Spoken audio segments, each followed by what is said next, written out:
नमस्कार, मैं हूं संजय शर्मा। आप देख रहे हैं 4PM गुजरात। क्या गजब नाटक चल रहा है, क्या गजब बात चल रही है। एक तरफ पाकिस्तान से नफरत, एक तरफ पाकिस्तान से चिढ़ और दूसरी तरफ पाकिस्तान से मैच। प्रधानमंत्री जी की गजब राजनीति है। आप समझ पाए क्या? आप जान पाए क्या? ना बाप बड़ा ना भैया, सबसे बड़ा रुपया। यानी देश के लोगों को सिर्फ मूर्ख बनाना है। ऑपरेशन सिंदूर में जो लोग मारे गए हैं उनके घर पे जाके देखिए उनके दिल पे कितनी छुरी चल रही है। दैनिक भास्कर के राजनीतिक संपादक हैं केपी मलिक जी। मैंने उनसे विस्तार से बातचीत की है, आपको ले चलता हूं।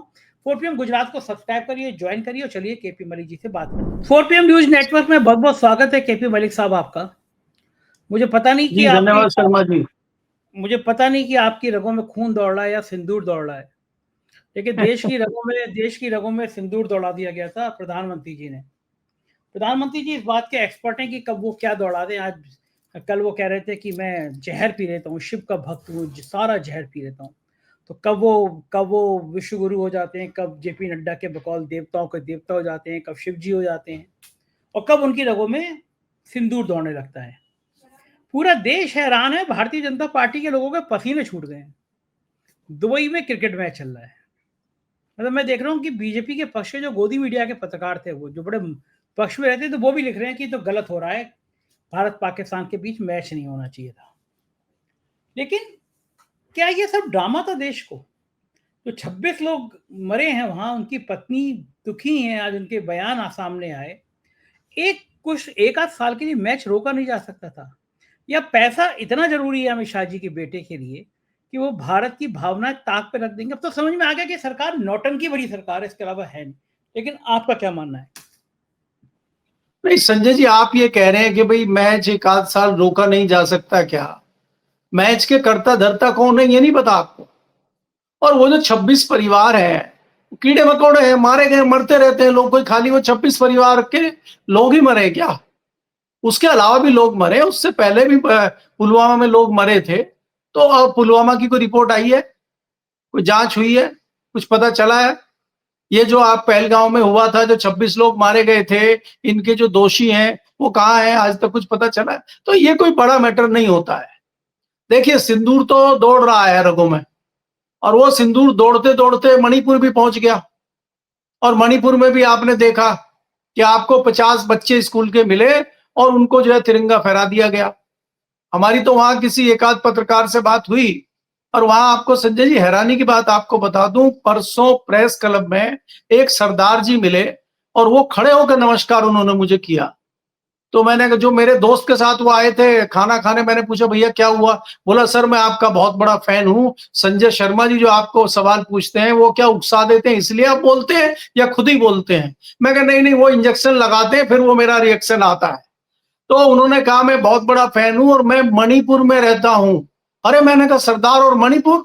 बोला हाँ, हम लोग म्यांमार से शिफ्ट हुए थे जब देश का बंटवारा हुआ 47 में, तब से हम मणिपुर में रहते हैं, हमारा वहीं पे बिजनेस है और हम मेडिकल का बिजनेस करते हैं। तो लगातार लोग देख रहे हैं। और उन्होंने सवाल उठाया कि देखिए प्रधानमंत्री जी अब जा रहे हैं, और उसके जो विचार थे उसने कहा कि देखिए एक रेल का उद्घाटन करने वो आ रहे हैं, वो तो मंत्री भी कर देता, वो तो उनका वहां बाकी दूसरे मंत्री कर देते, लोग कर देते। ये प्रधानमंत्री जी ऐसे मौकों भी नहीं छोड़ रहे हैं, और बाकी जब इनकी जरूरत थी मणिपुर में तब इनको मणिपुर की याद नहीं आई। तो इस तरह के सवाल जो है जनता उठा रही। आज वो 26 परिवार सवाल पूछ रहे हैं कि क्या क्रिकेट बहुत जरूरी है? आपने तो कहा था कि ऐसे दो दो संबंध, दो मुहे संबंध नहीं चल सकते। एक तरफ आप हमारे लोगों को मारें, दूसरा आप व्यापार करें, दूसरा आपको याद होगा वो जो, मुझे नाम तो उसका ध्यान नहीं है, दोसांझ या क्या है, कलाकार है पंजाब का, और कोई हीरोइन उसके साथ थी वो पाकिस्तान की, और उसका क्या हाल इन लोगों ने किया था। मतलब वो नहीं खेल सकते, मतलब वो फिल्मों में काम नहीं कर सकते, और वो देशद्रोही है। उन्होंने एक हीरोइन के साथ काम किया पाकिस्तान के। लेकिन मैच हो सकता है, क्योंकि मैच में तो माल आ रहा है, और माल लेने वाले कौन है? सर्वज्ञ ज्ञानी विद्वान क्रिकेट के जो अपना पूरा जीवन क्रिकेट में लगाने वाले, उनको क्रिकेट की भी जानकारी है, हिंदी अंग्रेजी की तो उनको कितनी अच्छी जानकारी है, कई बार आपने खुद देखा होगा।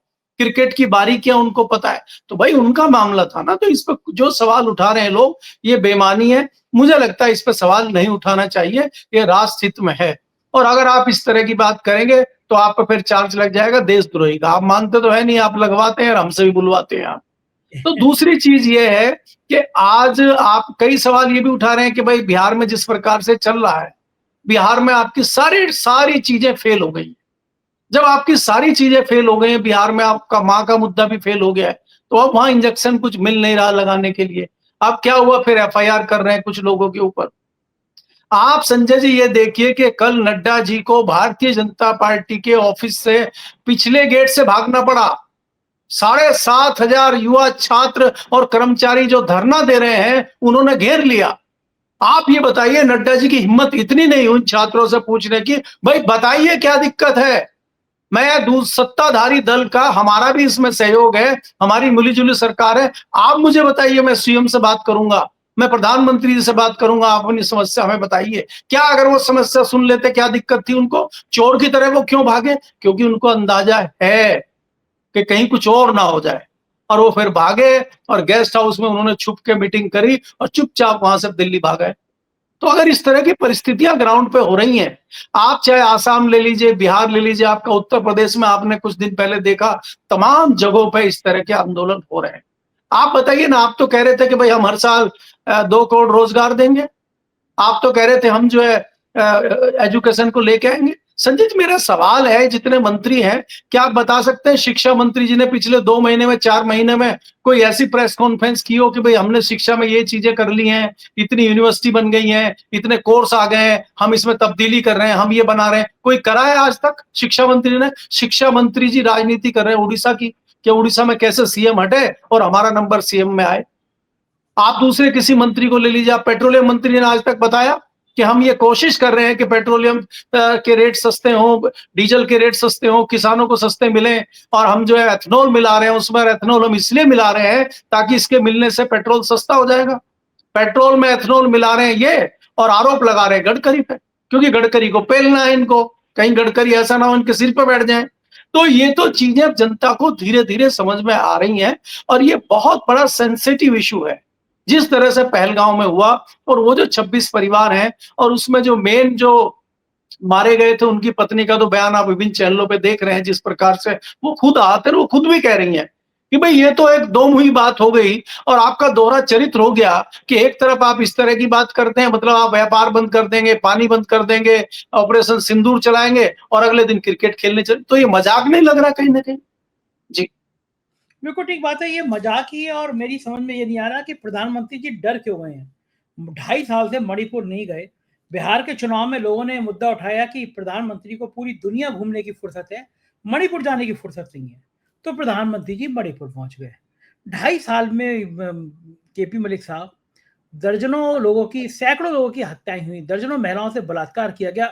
आजाद भारत में कभी ऐसा नहीं हुआ कि बड़ी संख्या में महिलाओं को नग्न करके जुलूस निकाला गया हो। तब भी वहां राष्ट्रपति शासन बहुत समय बाद लगा। वहां के चीफ जस्टिस थे, उन्होंने मुझसे कहा, इंटरव्यू में कहा सिद्धार्थ जी ने, कि मैं चीफ जस्टिस था, मेरे घर के बाहर आधे घंटे तक गोलियां चल रही थी। जिस राज्य में यह हाल हो, वहां प्रधानमंत्री 2.5 साल तक देखने ना जाए, और अचानक जब बिहार का चुनाव आ जाए तो उनको याद आया कि मणिपुर भी जाना है। ये डर किस बात का? नहीं, देखिए, प्रधानमंत्री जी के पास मणिपुर जाने का समय इसलिए नहीं था कि वहां इलेक्शन तो था नहीं, भारतीय जनता पार्टी की सरकार है। अब ये कई चैनल, आप जैसे चैनल या बाकी लोग जो है प्रोपेगेंडा खड़ा करते रहते हैं मणिपुर को। मणिपुर में कोई इतनी बड़ी घटनाएं हुई नहीं है कि प्रधानमंत्री को जाना पड़े। प्रधानमंत्री जी जाते हैं भाई, प्रधानमंत्री जी आजकल बिहार की समस्या हल कर रहे हैं, प्रधानमंत्री जी टाइम टाइम पे बनारस जाते हैं, प्रधानमंत्री जी जाते हैं। प्रधानमंत्री जी इसलिए अभी मणिपुर गए हैं कि आपको ध्यान रखना चाहिए, अगले साल आसाम में चुनाव है, तो वो पड़ोसी राज्य है, वहां पे नॉर्थ ईस्ट को ठीक करना है, अभी नॉर्थ ईस्ट को पटाना है बिहार के बाद। अभी तो बिहार में चल रहा है। देखिए, बिहार में तो प्रधानमंत्री हो, भारतीय जनता पार्टी हो, नीतीश कुमार हो, तमाम लोग मान चुके हैं कि बिहार इनके हाथ से निकल गया है। जब इनके हाथ से निकल गया, इनको लग गया, तो इन्होंने अलग अलग प्रोपेगेंडे चलाने शुरू किए।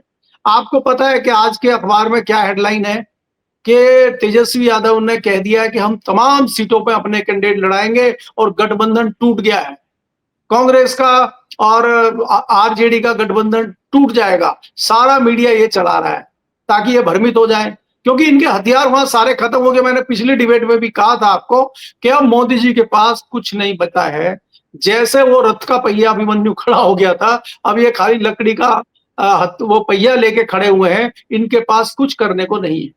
दूसरी बात ये आपको मानना पड़ेगा कि इनके जो अधिकारी हैं, इनके जो चाटुकार हैं, इनके जो गोदी मीडिया है, वो बहुत अच्छी तस्तरी में जो है न्यूज़ और बाकी चीज़ें इनको परोस के देते हैं और ये बम-बम है। भाई इनके कमरे में, इनके बंगले में जहाँ ये जाते हैं वहाँ स्क्रीन पे चलता रहता है, हाय मोदी, जिंदाबाद मोदी, हो मोदी, हाँ मोदी, मोदी, मोदी चल रहा है। तो इनको तो लग रहा है इसीलिए तो इनका दिमाग आ गया था कि मैं बायोलॉजिकल हूँ, मैं तो भगवान हूँ। अब थोड़े दिन में कहीं ऐसा कर दें घोषणा कि भई मैं तो भगवान हूँ। तो आप क्या कर करेंगे बताइए? नहीं, कुछ तो नहीं कर इसलिए सकते। इनको इतना ये कर दिया गया कि इनको बाहरी दुनिया से बिल्कुल काट दिया गया है। और हमें ये लगता है संजय जी कि जब हम 12-13 में थे, 14 के शुरुआत में थे कि कांग्रेस इतना बड़ा घोटाला कर रही है और ये व्यक्ति इतना लच्छेदार भाषण दे रहा है, यार ये व्यक्ति कुछ करेगा। तो जादू तो इन्होंने किया था और वो जादू बरकरार रहा, हम जैसे लोगों में बरकरार रहा 2015 तक। तो वो तो 15 में टूट गया उन लोगों का जादू, जब देखे अंदर कुछ और है और बाहर कुछ और है। और अब तक तो बहुत सारे लोगों का टूट चुका है, लेकिन इनको घेर लिया उन्होंने, इनका नहीं टूटा। इनके पास कुछ खबरें जा नहीं रही, जहां कुछ नेगेटिव होता दिखता है उसको रोकने की कोशिश की जा सकती है, जैसे आरएसएस में की गई है। अब आरएसएस से इन्होंने समझौता कर लिया है कि आप मुझे निराला कहिए, मैं आपको पंथ कह रहा हूं।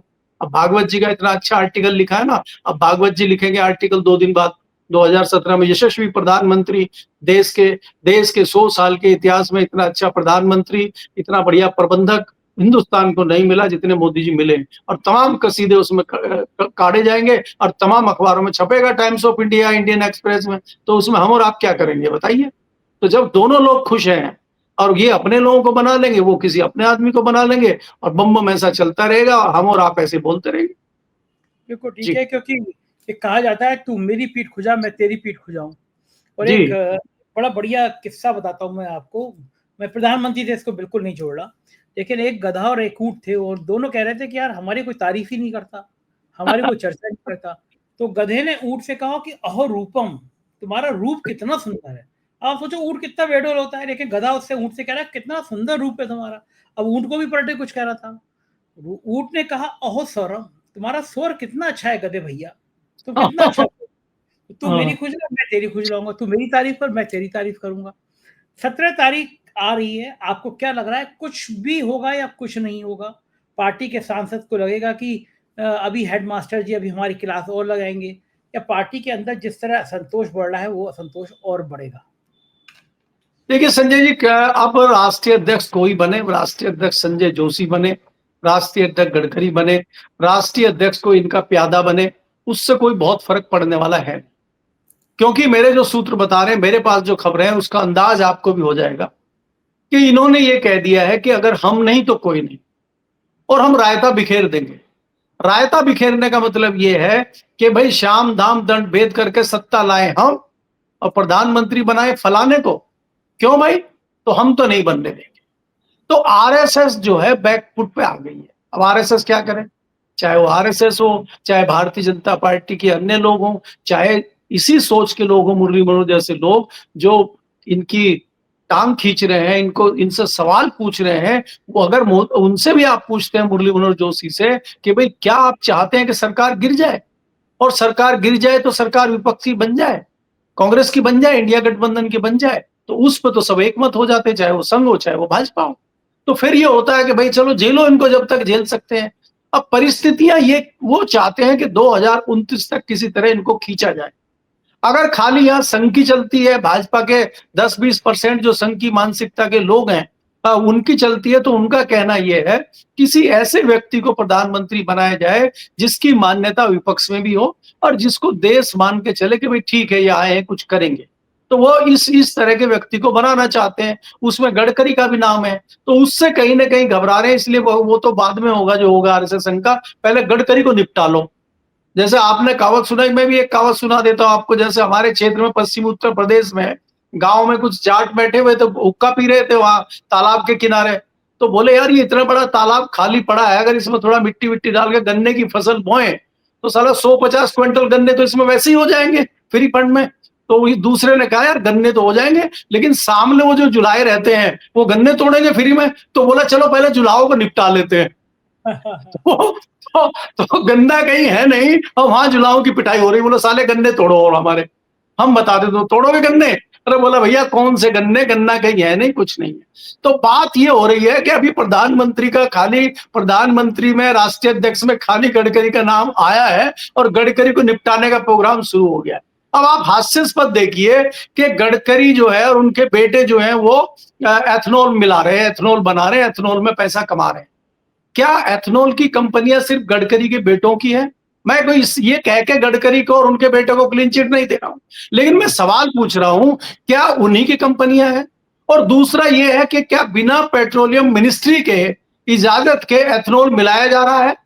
तो इसमें वो नहीं है। दूसरा जो गाड़ियां आ रही हैं जिन पे आप एथनॉल की उसकी बात करते हैं, वो तो हैवी इंडस्ट्री के अंडर आता है। कौन सी गाड़ी बनेगी, क्या मापदंड होगा, तो बाकी कोई दोषी नहीं, ना वो हैवी इंडस्ट्री, ना उस हैवी इंडस्ट्री का सेक्रेटरी, ना वो पेट्रोलियम मिनिस्टर, ना पेट्रोलियम सेक्रेटरी, सिर्फ गडकरी दोषी है। गडकरी जी का सेक्रेटरी और एनएचआई का चेयरमैन भी दोषी नहीं है, गडकरी दोषी है, इसलिए इनको पे लो।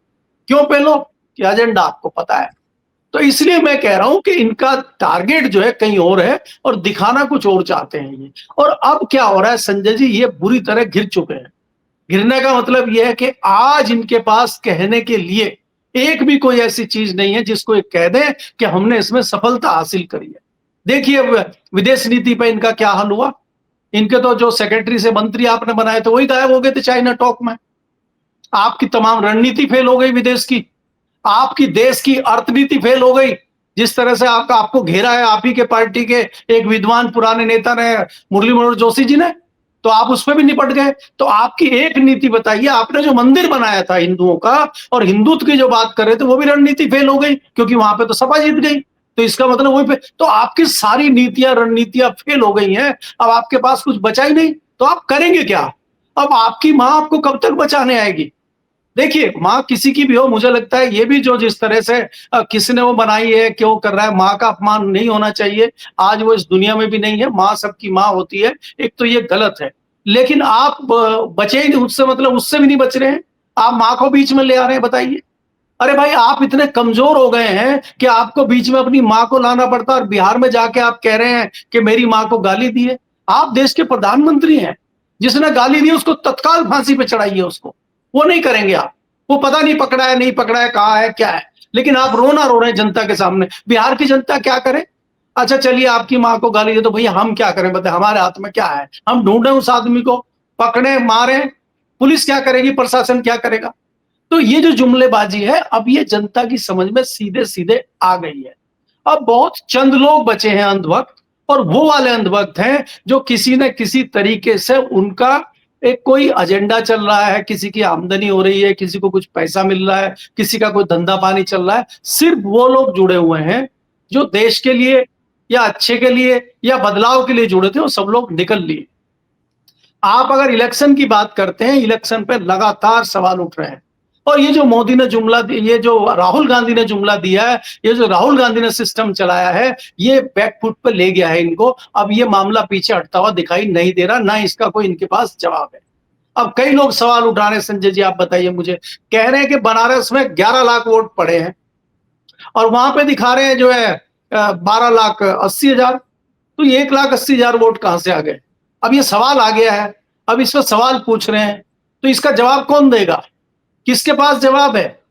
चुनाव आयोग कह रहा हम तो सुप्रीम कोर्ट की भी नहीं सुनते, हम तो जब हमें लगेगा ऐसा यार लागू करना है करेंगे, जब चाहेंगे करेंगे, जब चाहेंगे नहीं करेंगे। तो वो भी आजाद हो गया है। तो ये सवाल कौन पूछेगा यार, कंट्रोल कौन करेगा? तो ये बड़ी परिस्थिति एक बन गई है देश में, इसका जवाब देने के लिए अब कौन आ गया है? अब बाकी सारा मैं ज्यादा करना नहीं चाहता, आप जानते हैं तो परिणाम क्या होने वाले हैं। सही बात है, बिल्कुल बिल्कुल ठीक बात है कि परिणाम कुछ भी हो सकते हैं। जेपी की तरह एक बड़ा मूवमेंट खड़ा हो सकता है, सिंहासन खाली करो की जनता आती है। नहीं, आप जानते हैं, आपने जेपी का नाम संजय जी लिया कि छोटा, देखिए ये जिस प्रकार से छात्र और सरकारी कर्मचारी बिहार में धरना दे रहे हैं और वाजिब सवाल पूछ रहे हैं, आंदोलन बन सकता है। क्योंकि तमाम आंदोलन अगर आप देखेंगे आजादी से लेके आज तक, चाहे जेपी के आंदोलन की बात करें, वो बिहार से ही छोटा आंदोलन शुरू होता है। शुरू में आप उसको इग्नोर करते हैं और वो फिर धीरे धीरे बड़ा आंदोलन बन सकता है। तो ये कल को बड़ा आंदोलन बन जाए छात्रों का, तो कैसे आपको पता है ना, उत्तर प्रदेश में भी इन्होंने कह दिया टीचरों को कि आपके दोबारा एग्जाम होंगे। बताइए क्या हसरत, बताइए दोबारा एग्जाम होंगे टीचरों के, जो हजारों टीचर हैं नौकरी पर आपने रख लिया उनको, अब वो दोबारा उनके क्या क्या जताना चाहते हैं, तो आप उनको निकालेंगे। अब एकाएक चिट्ठी बिहार के टीचरों को आपने दे दिया कि भाई आपको नौकरी से बर्खास्त किया जाता, मजाक आपने बना रखा है सरकार में रहते हुए। तो ये बड़े आंदोलन कभी कई बार इस तरह के बन जाते हैं, और ये अभी इसको सीरियस नहीं ले रहे। जी, आप केपी मलिक जी इतने खरी खरी बोलते हैं, तभी भारतीय जनता पार्टी के सांसद निशिकांत दुबे ने आप पे एक थंबनेल लगा के शिकायत करी है कि केपी मलिक जो है ना ये ज्यादा बोलते हैं। भाव मतलब अंदर से भाव ये होगा, लेकिन भाव ये है कि जितने यूट्यूबर हैं, फेसबुक हैं, एक्स हैं, हम भारत को नेपाल बांग्लादेश नहीं बनने देंगे। मतलब सपना आ रहा है, कौन बना रहा है भारत को नेपाल? नहीं देखिए संजय जी देखिए ऐसा है, अच्छी लगी है जो मुझे लगता है निशिकांत जो भारत को नेपाल बनाने की बात कर रहे हैं, आपने ये एक ट्वीट शेयर किया था अगले ही दिन, आज नेपाल में घटना हुई और अगले दिन ट्वीट उन्होंने कर दिया था कि हम भारत को नेपाल नहीं बनने देंगे। किस तरह रोकेंगे वो, और कौन है वो? क्या वो सरकार के प्रवक्ता हैं? क्या वो भारतीय जनता पार्टी के प्रवक्ता हैं? ऐसे चाटुकारों से भारतीय जनता पार्टी भरी पड़ी है, और भारतीय जनता पार्टी को खतरा इसी प्रकार के लोगों से है। आप ये जो गैंग है भारतीय जनता पार्टी में, यही डुबोएगा। आपने भारतीय जनता पार्टी के सम्माननीय प्रवक्ता का कुछ दूसरे चैनल पे अभी एक वीडियो देखा, वो ऊपर से तो नंगे थे, नीचे से भी हो गए। दूसरा आपने देखा अभी एक जो चुनाव लड़ने आए थे कॉन्स्टिट्यूशन क्लब का, वो हार गए और मुकाबले में फिर आ गए वो कि नहीं, और उन्होंने खुद ही खुलासा कर दिया। होशियारी देखिए इनकी, वो खुद ही बताते फिर रहे हैं कि वहां फर्जी वोट डाले थे कॉन्स्टिट्यूशन क्लब में, हमें आपको पता भी नहीं था, उन्होंने बता दिया। तो कॉन्स्टिट्यूशन क्लब में भी फर्जी वोट डल रहे हैं, दोनों भारतीय जनता पार्टी के कैंडिडेट हैं, तो फर्जी वोट अगर कॉन्स्टिट्यूशन क्लब में डल सकते हैं तो बाकी जगह क्या हाल होगा? तो ये तो अंदर से ही आवाजें आनी शुरू हो गई हैं, ये तो अंदर से ही भांडा फूटना शुरू हो गया है। तो जिनका आप नाम ले रहे हैं ये खुद ही कर देंगे। आप बताइए, अच्छा क्यों ना हो, ये कश्मीर में जाके 2 दिन पहले एक भव्य पार्टी करते हैं और फोटो डालते हैं ये सोशल मीडिया पे, और जो छात्र यहाँ लाठी खा रहे हैं बिहार में, जहां से ये आते हैं बिहार और झारखंड में, वहां छात्रों का हालचाल लेने गए ये बता रहे हैं मेरे बच्चे कहाँ पढ़ते हैं, मेरा क्या स्टेटस है, तो उनके साथ आप मजाक कर रहे हैं। शायद यही तो हुआ था नेपाल में। तो नेपाल अगर होता है तो उसके जिम्मेदार कौन होंगे? शायद आप भी होंगे। भाई संजय शर्मा की, केपी मलिक की वजह से तो होगा नहीं नेपाल, अगर होगा तो इनकी वजह से होगा।